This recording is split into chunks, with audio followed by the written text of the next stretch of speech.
Long time ago, my mom told me when you get invited somewhere, be thankful. So I'm going to be thankful, but not for the reason you might think about. Been invited here as an invited speaker, thank you, but the main reason is some of you probably know I did spend 4.5 years of my life working for a company here, and my office was based in Syracuse, New York. So being invited here, I have to be thankful for getting out of here, because you have one lousy climate. And we're still in the good month of the year. So anyway, and then I'll also know they're in out of speakers for this conference, so they finally reached the bottom of the list. They figured out this guy's going to come out here and just be, right. So let's look at methionine bioavailability, and part of my presentation today is, you probably have heard of horizontal gene transfer across different species. It happens all the time. That's why we're just doing things naturally. And in this gene transfer, I know we have some genes in the human species that goes from the lemmings. You know the lemmings, these little creatures in Norway, about every 3 to 5 years, they kind of all mass jump in the ocean trying to swim across the Great Pond. None of them ever made it. And we have this gene because we tend to follow the lemming in front of us. And so we keep doing the same thing when it's wrong. And so the issues in what I'll be looking at is what's the issues in defining this bioavailability of amino acid? Because we talk about bioavailability, and most often we don't define what is it we're looking for. We'll look at general method of assessment, specific methods for methionine, and I'll have some concluding remarks. Now, this is not an extensive review of methods. I will be going over some of the general outline, but not specific. Now, bioavailability, when you look back at the literature, is fundamentally a pharmaceutical concept. This is where it was born. And it was to measure the degree to which a drug or any other substances is absorbed or reaches a target site in the body. And especially the proportion of a dose of a drug taken orally which reaches the bloodstream. This is the pharmaceutical definition of bioavailability. And so you end up with a curve where you have a administration of, this is your time and this is your plasma drug concentration, and you have an immediate increase. And at some point, the absorption and the rate elimination will be equal, and you will have a declining phase. This then leads to bioavailability in the pharmaceutical context being defined as simply the area under the curve of the oral dose versus the area under the curve of injected. This is the curve of injected, this is over time, plasma concentration. This is when you give it orally. So that's the pharmaceutical definition. Now, there's a few things we have to remember here then. The drug is not made by the animal. It's a complete foreign substance compared to what's in the normal composition of the animal. And the microbiome doesn't make it either. So there's no noise coming from external factors. The dose or the fed or injected is all that the animal will ever see. The bioavailability frequently depends on dose, and that's another point I want you to remember, because we're going to have the same problem on the amino acid. The bioavailability should not be a fixed constant. And it's and because from first order, we work with first order kinetics in model because it's easy to integrate. That's simple. Most systems are not first order. Over a short range, they might be, and they might look that way, but most systems are not. And when we look at the pharmaceutical, they go from first order to zero order kinetics. So bioavailability is not a constant when you look at a given drug. Now, what we've done in animal nutrition, then we imported the concept first in mineral nutrition. Now, the nice thing is animals do not synthesize minerals. And so the law of mass conservation will be applying. However, There can be substantial endogenous fecal excretion. There can be substantial recycling. There can be substantial storage. So now compared to the drug, we start having quite a few issues being added on. What then should we be measuring? Should we be measuring the apparent absorption, the appearance in the blood, the change in the amount in storage, and the change in biological functions? So even when you deal with minerals and you talk about bioavailability, there's depending on which of these you're concentrating on, you're going to get different answers. I don't want to pick on this, but this is a very, very good slide that will be illustrating a few things. Here you have the added zinc on the x-axis, and you have the weight gain in gram per bird. This is a poultry experiment. And you have some data points. This is for the zinc sulfate, and this is for the bioplex. Now, the way this is being presented, you start thinking first, wow, this is a very high R square. Is this point a bird or a mean of 1,000 birds? And it's a mean of a great many birds. So the point is not a point, it's a distribution. Second thing is there has to be something missing in this. Because the last time I checked, when you have only 2 points and you're running a straight line, linear regression, it should go through the 2 damn bloody points. And it doesn't. And so there has to be something hidden there that makes it tilt. Well, if that's because they included an intercept, so then the intercept should be the same for the 2 lines. Because added zinc, it should, if it's not added in both treatments, it should be at the same level, and it's not. So you have some problems. These are not points, but they're distribution. And in fact, what it means is if you had the distribution on those points, the R square would drop tremendously.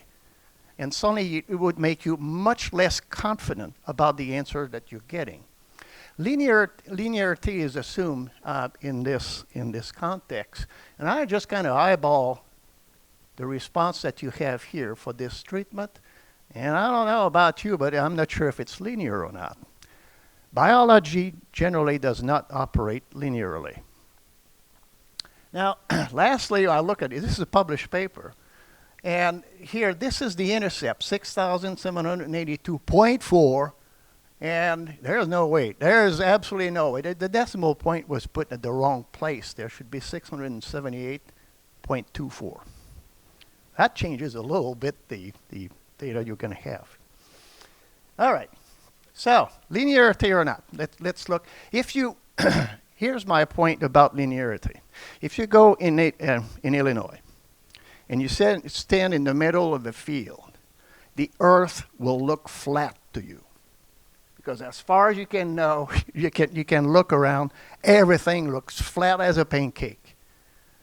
And yet, unless you're part of the Flat Earth Society, we pretty much know that the earth is not flat and very round thing. But if you're in Illinois and you have a combine and you're going through the field, assuming it's flat, will get you at the end of the field with an error of about 2 inches.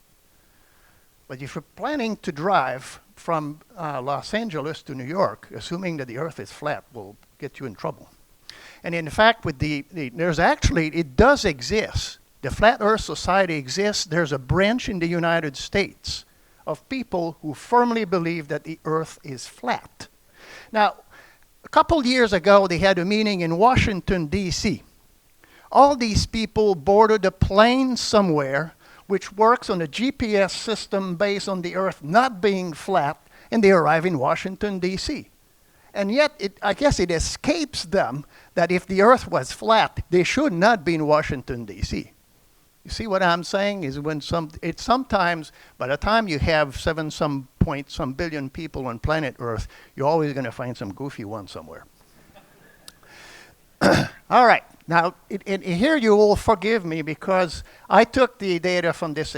This is out of a chapter 22 of a book I never finished that I need to do sometimes, but I enjoy sailing too much. I don't have time to do this shit. And so, but what you have is the amount, you have the average data gain. This is a pig example. So I'm trying to be politically correct here. I won't show cow data because people would start arguing with me. And so I'll go with pigs. And this is the amount of isoleucine in the diet. These are the least square mean. So you have a distribution, but I'm going to keep it simple. These are the points. If I just show it like this, That's what the experiment yield. But I can just put a linear and plateau model. And if I show you this curve, you start thinking, oh, that fits really well. And if you think this way, then the requirement for isoleucine would be right at the point where you have a break point. But I can also say, no, I think instead what we have is a quadratic with a plateau model. And this one seems to fit quite well too. And then I can go and say, no, what I do believe is a monomolecular. What it means is you're going to have a curve that never reaches a maximum, just you have an asymptote. And that curve fits really well too. And so you end up, if you have the broken line, and I've put the root mean square, a number of parameters, the R square, which is always very high, that's the implied requirement, 0.47. Now, whenever you state a number, you should be also stating how well you know that number. That's a statistical problem, and it says we're 95% sure it's between 0.44 and 0.49. If I use this model, I get 0.46 to 0.55. If I have a monomolecular, I have no requirement. I just have a response, and the level I'd be feeding would be dependent on the price of pigs and the price of the isoleucine. So completely very, very different implications. And there's a fundamental problem that we have, and we all suffer from this because we forgot to read a paper somewhere. When you fit a curve, you have data points, in this case gram per day.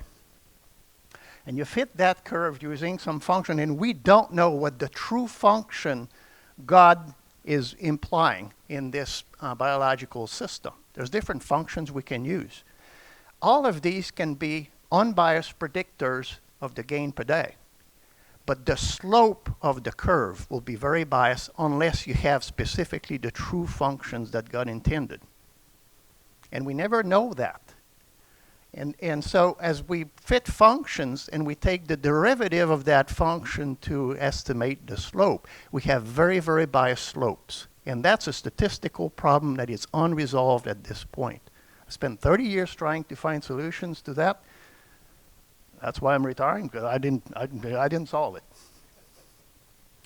Now, if you think I'm the only one doing goofy things like this, I was attending this meeting of a famous society in Vancouver a couple of years ago, and some guys, I think he was from China or Brazil or whatever place, and did exactly the same thing.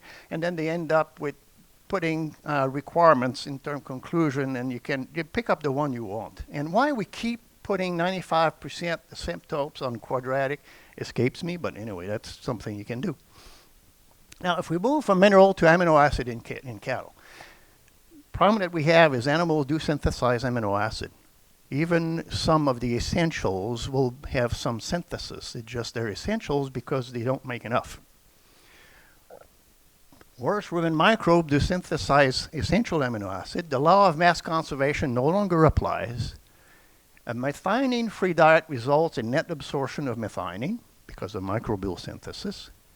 If a methionine molecule is taken by a microbe to make microbial protein and is later absorbed in the small intestine, is it bioavailable? Now think about it. Now I feed methionine, a microbe gobbles it, doesn't change anything, just put it in its own protein, and that protein gets absorbed. Is it bioavailable? And if you don't think it is, or if you think it is, you may get some very, very different answers. And we cannot easily measure what is absorbed. Typically, we forget, we don't measure what is absorbed. We measure what disappears. We never measure metabolizable protein. And yet we formulate all with this guy that we don't measure. So the problems with defining bioavailability, are we trying to measure what's absorbed in the intestine or the whole GI tract? Are we trying to measure what is supplied to the animal systems? What is supplied post-absorption? What's available to the mammary gland? Or what is used to specific function? And you will get very different answers. The problem with the dosage, the bioavailability is dependent on the dose. And it can be a very acute issue with pulse doses. I will be getting over this in a second. Methionine is a relatively toxic amino acid. Now, 30 grams of something might not seem like a lot when an animal eats 50 pounds per day. But if you pulse dose 30 grams for a period of time, you're going to have a very, very high concentration, completely abnormal concentration of that molecule in the rumen. You're going to have enzyme saturation, and you will be falsely reading a much, much higher bioavailable. That would be the methionine bioavailability if you were drenching the animals once a day. That's not what we do. We put in the TMR, and the animal consumes the 50 pounds in 6, 8, 10 bouts of feed per day. And then you can have problems with the precision of the assay of the measurements, especially the plasma thing. By the time you start looking at these numbers, we're sort of running after measuring noise. So let's look at some methods. In general, we have first the disappearance from the digestive tract. And there, the first thing we do is in vitro. And we could put this stuff in the tube for 8 hours. And 8 hours in our lifetime is not a long time. May I submit to you that 8 hours in the life of a microbe is a very, very long time. In human scale, it's equivalent to the time between Jesus Christ walking planet Earth to today. And the microbes are put in that little tube in there, and we just think over that period of time, what the hell did they do, without them having any chance to get rid. Everything that they do stays in the tube. It's not the real thing. It might be a good index. It's not the real thing. And what I hate is you do this, and then you report 87.12. And the assay itself has an error of plus or minus 5. If you'd have a bathroom scale that has an error of plus or minus 5 pounds, would you report your weight as being 165.7 pounds today? And I just happened, I lost 1.2 pounds since 10 minutes ago? But that's what we do. All right, in situ, still not the real thing. We forget, as lemmings, where this method originated from. It was for forages. That little bag might seem very small to us. To a microbe, it is a universe. It is immensely large. And we put some little feed stuff in there. As we put forage in, it works pretty well. To put some concentrate in that little bag, you start having to ask yourself the questions, are the conditions that you have in that little bag the same as what you have in the rumen? And the answer is not. Berg de Horody passed away here a couple of years ago. Microbiologist at The Ohio State University showed that very nicely.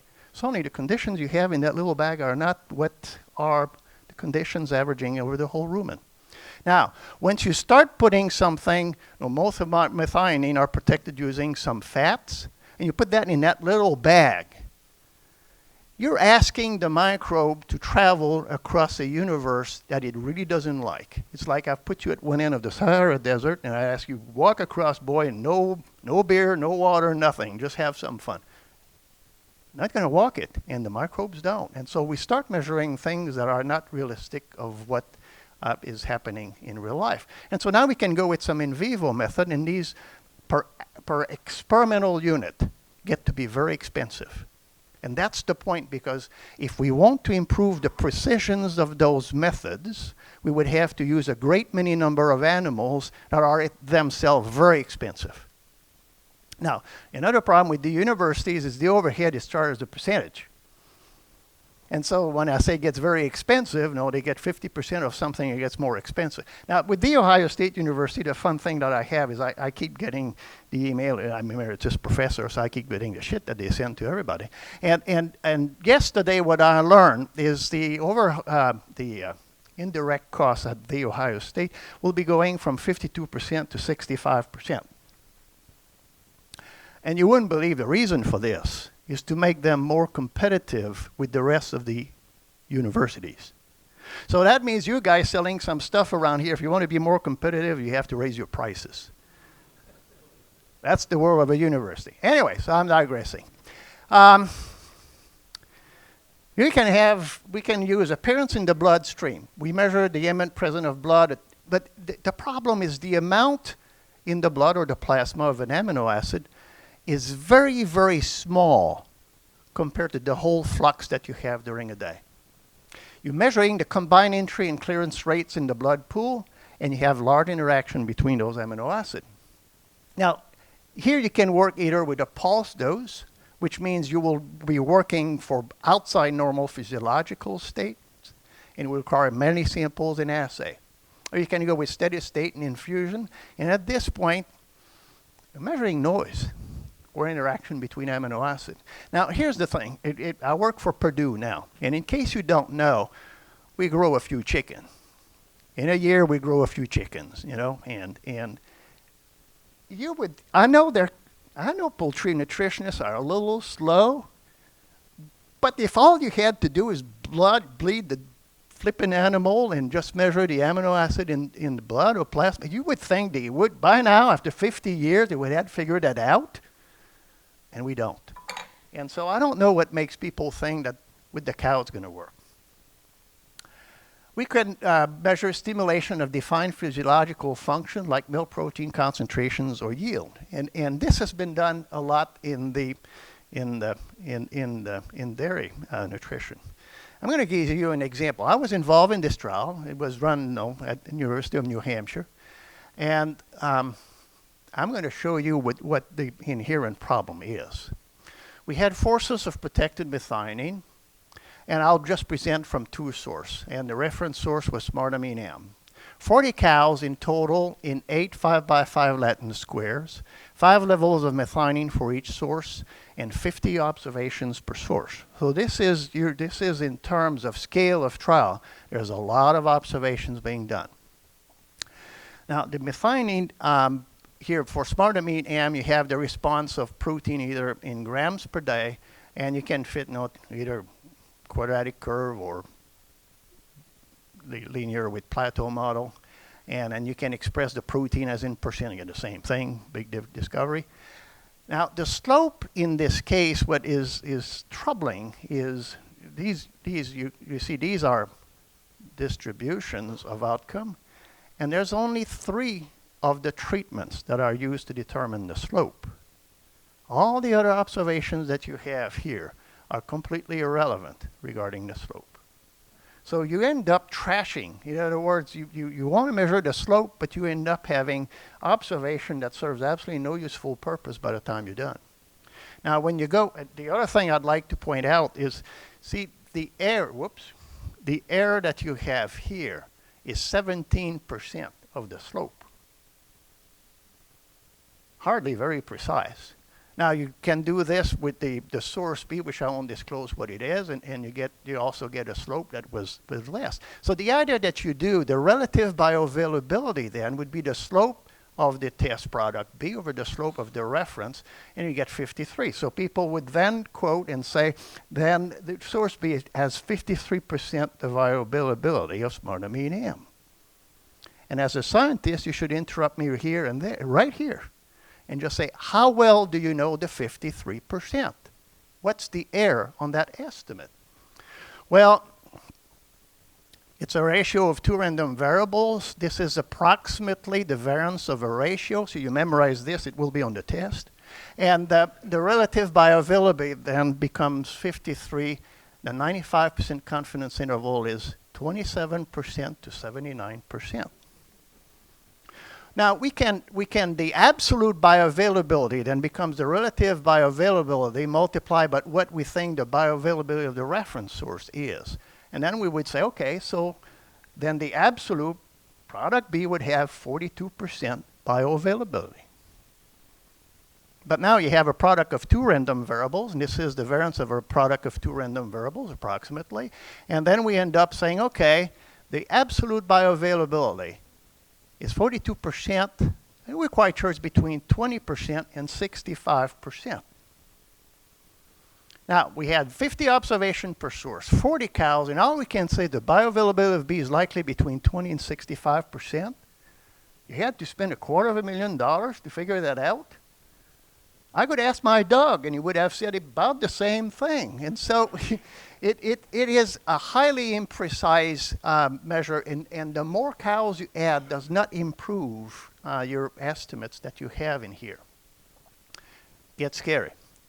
Now, what we did is, some of you know Bill Weiss at Ohio State, a good friend of mine. We were in grad school together. And he had spent quite a bit of time doing research on selenomethionine. And so we were having an adult beverage or two sometimes, and he started telling me, he said, as far as we know, selenomethionine has identical metabolic properties as sulfur-methionine. That is, if I go back to this molecule, this is selenomethionine, and you see the sulfur is replaced by selenium, and it doesn't seem to change anything in terms of metabolic activity of that molecule.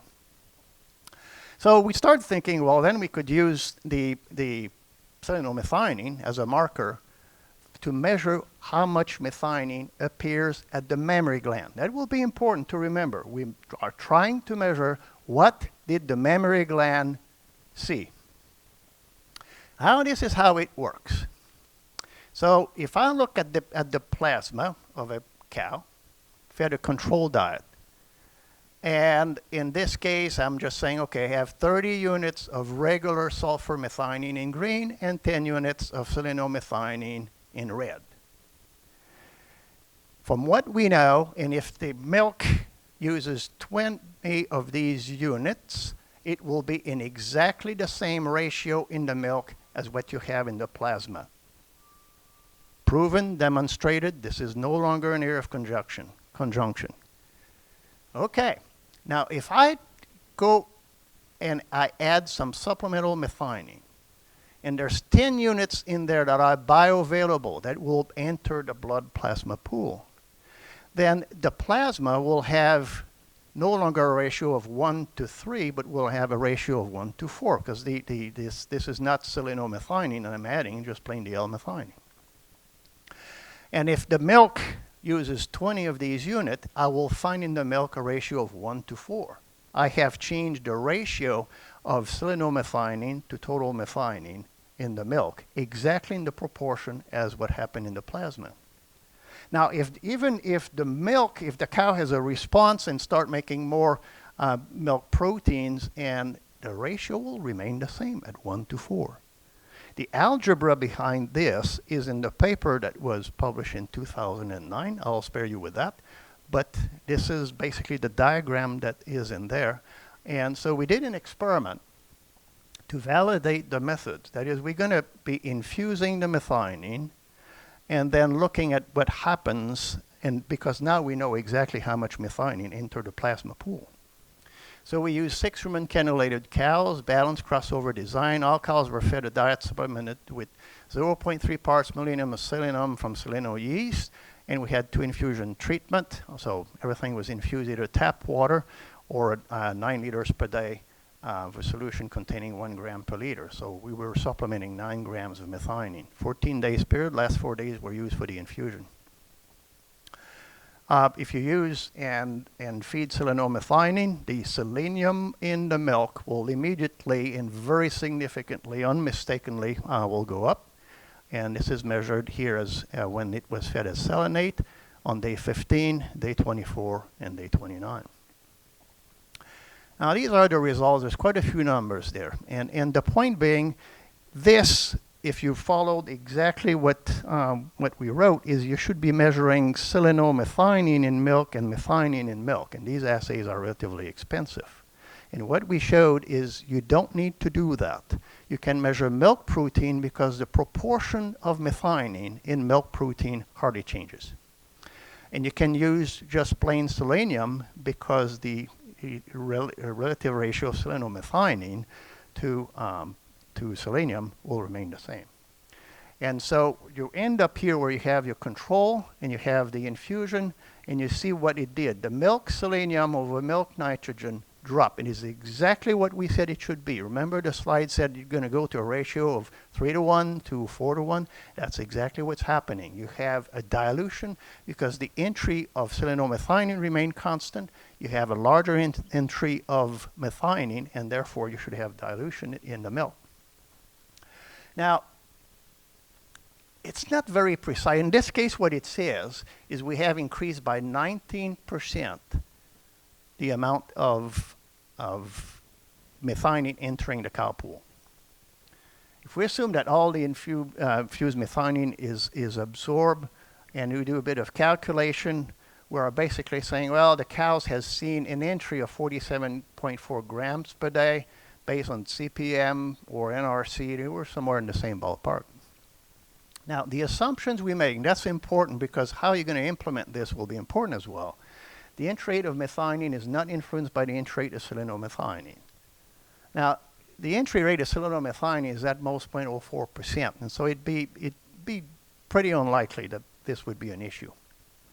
The entry rate of selenomethionine is not affected by dietary treatment. So what this means is diet studies must have the same level of selenomethionine. That's important. That is, you need to have a steady state of selenomethionine and the same background level of selenium. The change in the selenium concentration in milk is caused by a dilution of the selenomethionine by methionine.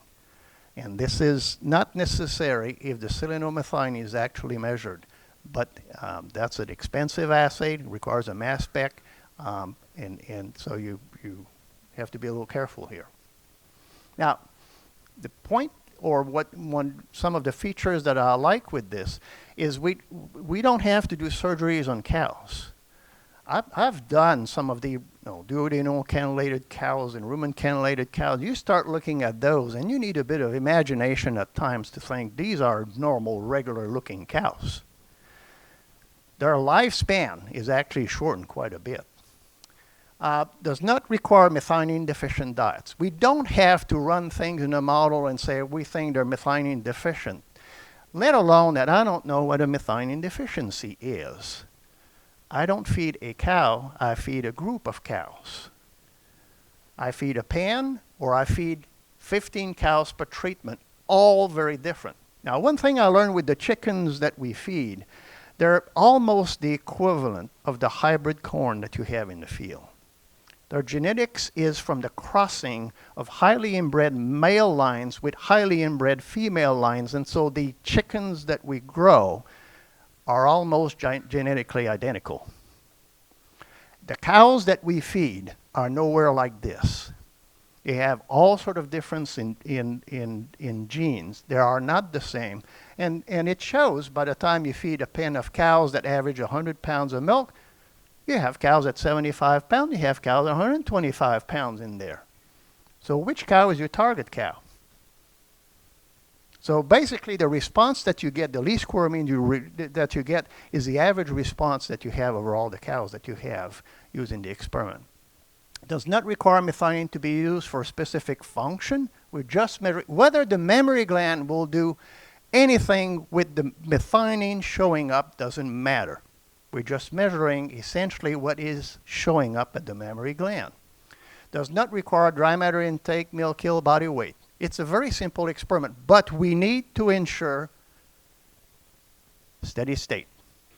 No surgery, no cannula, no blood samples, no poking around. Now, the paper was published in 2009. You would think by now some of the people would kind of have to try it.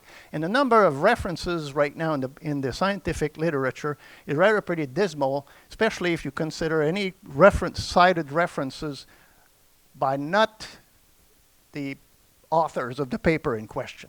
And so what it means, nobody else has done really shit with this. I feel like a sheep in the middle of these funny looking creatures.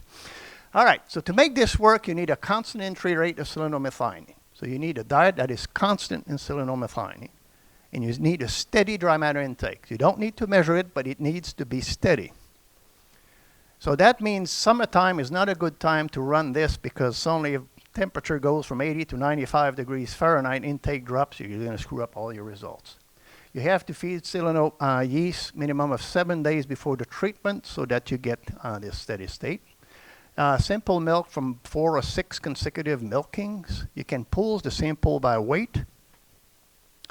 Feed diets a minimum of 5 days before sampling. Crossover type design best to remove the variation due to cows. But cows do not have to receive all diets. Basically, you can use, if you have 4 sources, as long as they use, each cow is used for at least 2 of the sources you're trying to measure, you'll be able to remove the cow variation. We tried this at some point. I thought, well, that's good. Then if all I need is steady intake, I can use a pan. Now I'm going to have a whole lot of cows, and that's going to work really well. And we did that in a commercial herd, and you have no idea how things change and how quickly in a herd. And in this case, we could see it. Too many things changed. We had 10 weeks. The pan effect was significant. It just doesn't work. This is not an assay that you can conduct in a commercial herds. Even if you have something like brewer's grains, depending where the barley came from, you will have very, very different amount of selenium in your brewer's grains, and that will screw up everything. Now, if you're asking for what kind of precisions you can expect, if you're going to use 10 cows and you have 2 treatments, you're going to have 2 periods, you're going to have the bioavailability measured here, the amount, plus or minus 10%. If you use 20 cows, 2 treatments, 2 periods, you're going to be dropping the air that you have plus or minus 5%. And so all you need is you need to keep adding cows to get higher precision. But remember, these are pretty cheap cows in terms of experimental unit. There's no surgery being done. You don't need to measure intake. All you need to do is have some really clean sampling of the milk. At times we remember to think. I like to read things about Einstein because he was basically quite different. Not everything that counts can be counted. Not everything that can be counted counts. And at times we do that. We do that. And for it, when you regress something nutritional to protein percent in milk across cows, you shouldn't be surprised that you won't get a very high R-square, because the last time I checked, the heritability for milk protein percent is about 0.5. That means 50% of the variation between animals due to the genes. And so the other 50% is what's left on your side, and only a portion of that will be nutrition. So you shouldn't be surprised if you get an R-square of 0.2 and should not be demoralized with this. It just means, guess what? Nutrition is not the most important factor determining the percent protein and percent fat for a given cow. Bioavailability without a clear definition is a meaningless concept.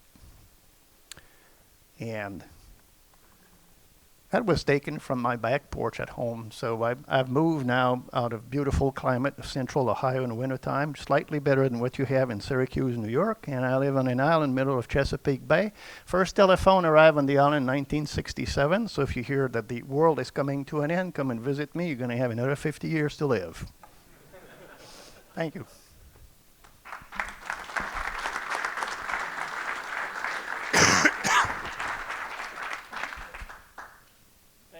Questions?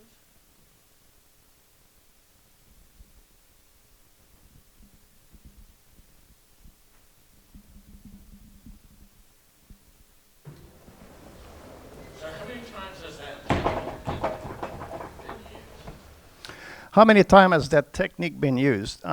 In the company I work for, we live and die based on this assay. And so we've used it quite a few times to evaluate different sources, even source of methionine that would be not purely L-methionine, but since we paid for this and you haven't paid for it, I'm not about to give you those numbers.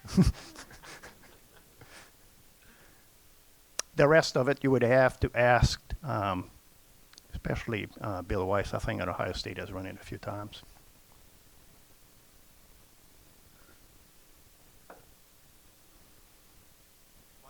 Clear as mud. I like this. It sounds like the end of a lecture after you swamp the students. Norman, could you use that assay to look at methionine coming from metabolizable protein and not necessarily added methionine? Yes. The question is could you use it to measure the methionine coming from metabolizable no, just a plain regular source, and where you would have methionine. And the answer is yes. But remember, you need to make a significant difference in the entry rate of methionine. But yes, you can, and we have done that. But again, you need to have some expected differences. Problem on the lysine side is we have nothing equivalent to that at this point.